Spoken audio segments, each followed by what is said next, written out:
একদিকে যখন ভুতুরে ভোটারকে হাতিয়ার করছে তৃণমূল কংগ্রেস, অন্যদিকে ভোটার তালিকা থেকে হিন্দুদের নাম বাদ দেওয়ার অভিযোগে সরব হচ্ছে বিজেপি। অমিত মালভিয়া তিনি পোস্ট করেছেন, তিনি লিখেছেন, তৃণমূল সরকার ভোটার তালিকা থেকে হিন্দুদের নাম বাদ দিচ্ছে, বাংলাদেশি ও রোহিঙ্গা ভোটারদের যোগ করছে, বিশেষ করে সীমান্তবর্তী এলাকায়। হিন্দু ভোটারদের তালিকা থেকে বাদ দেওয়া হচ্ছে। কৃষ্ণনগর 2 ব্লকে 98 ভোটারের নাম বাদ দেওয়া হয়েছে। হিন্দু ভোটারদের ধরে ধরে ডেকে পাঠাচ্ছেন বিডিও। গতকাল এই অভিযোগে সরব হয়েছিলেন বিরোধী দলনেতা শুভেন্দু অধিকারীও, আর এবার পোস্ট করলেন অমিত মালভিয়া।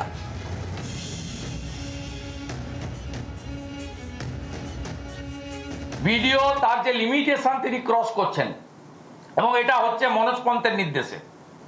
এবং আমরা কৃষ্ণনগর 2 এ এই 98 জনকে নিয়ে ধর্নাও দেব, কোর্টেও যাব, এবং এই ভিডিওকে যা করার সেই ব্যবস্থা আমরা নিব।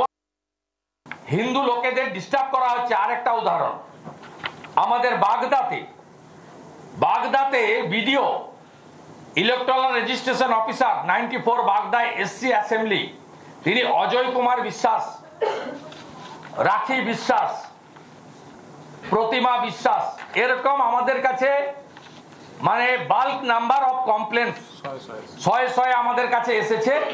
হিন্দু ভোটার তাদেরকে ডেকে বলছেন নোটিশ করে যে আপনি বাংলাদেশি নয় প্রমাণ করা। বাংলার আওয়াজ, বাঙালির আবেগ, জি 24 ঘন্টা।